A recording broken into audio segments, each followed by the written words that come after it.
All right, today we're tackling a big one, natural selection.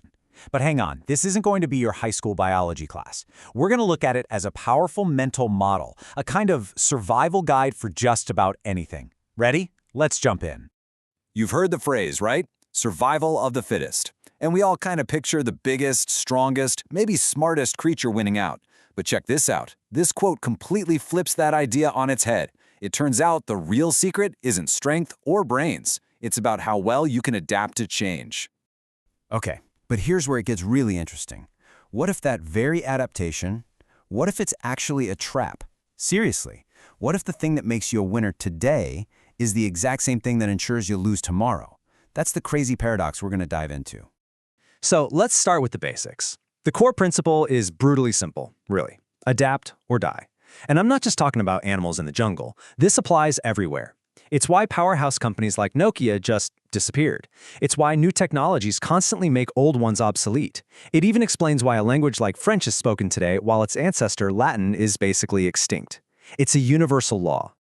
So, you might be asking, how does this whole engine of change actually work? Well, it's not some mysterious force. It's actually a pretty simple algorithm. Just a three-step process, really.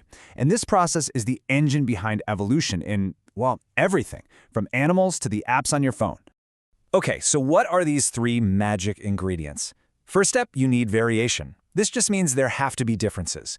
Different types of products, different ideas, different features. They can't all be the same.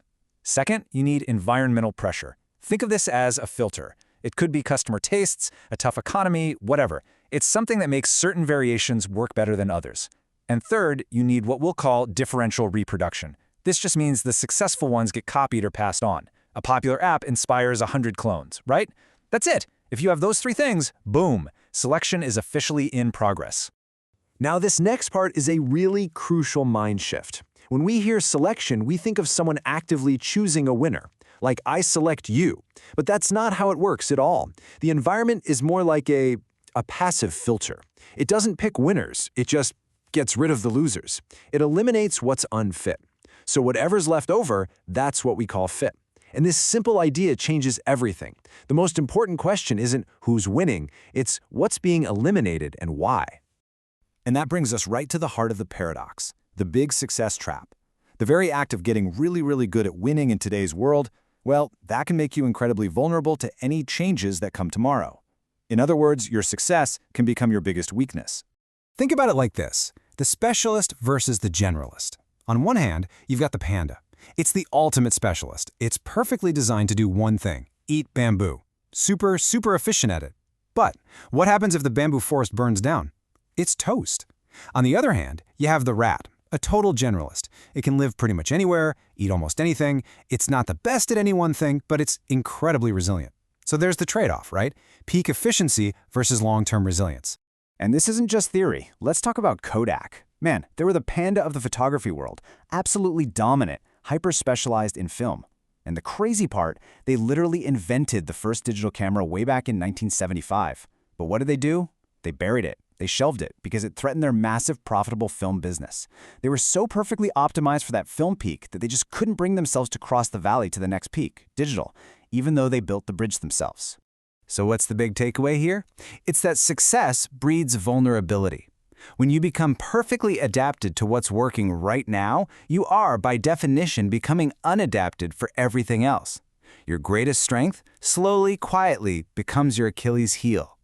Okay, so let's say you manage to avoid that success trap. You're trying to stay flexible. Are you safe? Nope, not even close. Because now you find yourself in what's called the Red Queen's race. It's a relentless competition where just standing still is the same as moving backwards. This idea comes from Lewis Carroll's Through the Looking Glass, where the Red Queen tells Alice, it takes all the running you can do to keep in the same place. And that's the perfect metaphor. In any competitive environment, biology, business, you name it, everyone else is adapting too. So all your hard work, all your improvements, that's not getting you ahead. That's just the bare minimum you need to do to not fall behind. It's the cost of staying in the game. And what this leads to is a classic evolutionary arms race. You see it all the time. One company adds a new feature. So what does a rival do? They have to respond with a counter feature, maybe even a better one. Then the first company has to escalate, and soon both sides are pouring tons of resources, time and money into this race. And in the end, They're both just running faster, but no one's actually gotten ahead. They've just maintained the status quo at a much higher cost. So what happens when you can't keep up? When you fall behind in this race or get caught in the success trap? What's the real price of failure? Well, it's not just a simple game over. It's a very specific, predictable kind of collapse, something we can actually spot happening in real time. This leads us to a really chilling idea. It's called extinction debt. Think of it as the Walking Dead for companies or ideas. It means the fatal blow has already been struck. The environment has changed, the game is over, but the entity is still alive. For now. It's coasting on fumes, maybe old brand loyalty, maybe a pile of cash. But make no mistake, it's already doomed. The end is just a matter of time. And how does this happen? Often it's through something called the extinction vortex. It's a brutal, self-reinforcing doom loop. It starts with a decline.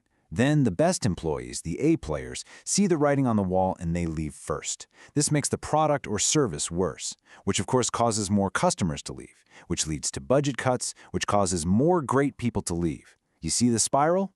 It just feeds on itself, spinning faster and faster until it becomes impossible to pull out of. The scary thing is, you can actually spot this vortex in action. There's a sort of test you can apply. Ask yourself 4 things. 1. Is the organization in a sustained long-term decline? 2. Is that decline causing the internal quality, the talent, the product to get worse? 3. Is that drop in quality making the decline even faster? And here's the knockout question. Number 4. Has it lost the power to reverse the cycle?